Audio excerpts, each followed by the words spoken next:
As sunset approaches, Sammy wants me to experience Jeddah's unique call to prayer. Wow, what timing! From every direction. 36 mosques in 1 square kilometer. And it's been calling for 1400 years. Oh, it's beautiful.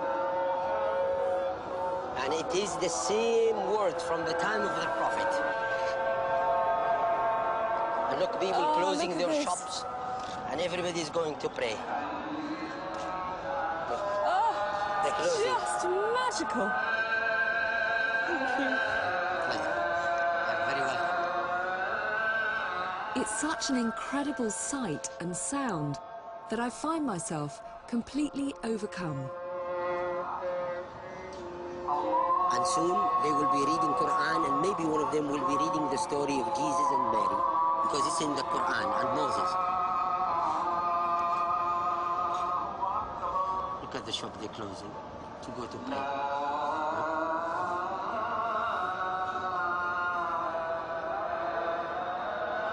I feel quite moved.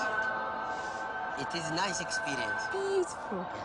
And it's authentic, and it's human. It's not recorded.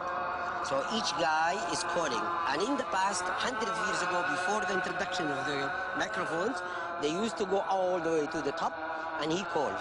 And then everybody hears.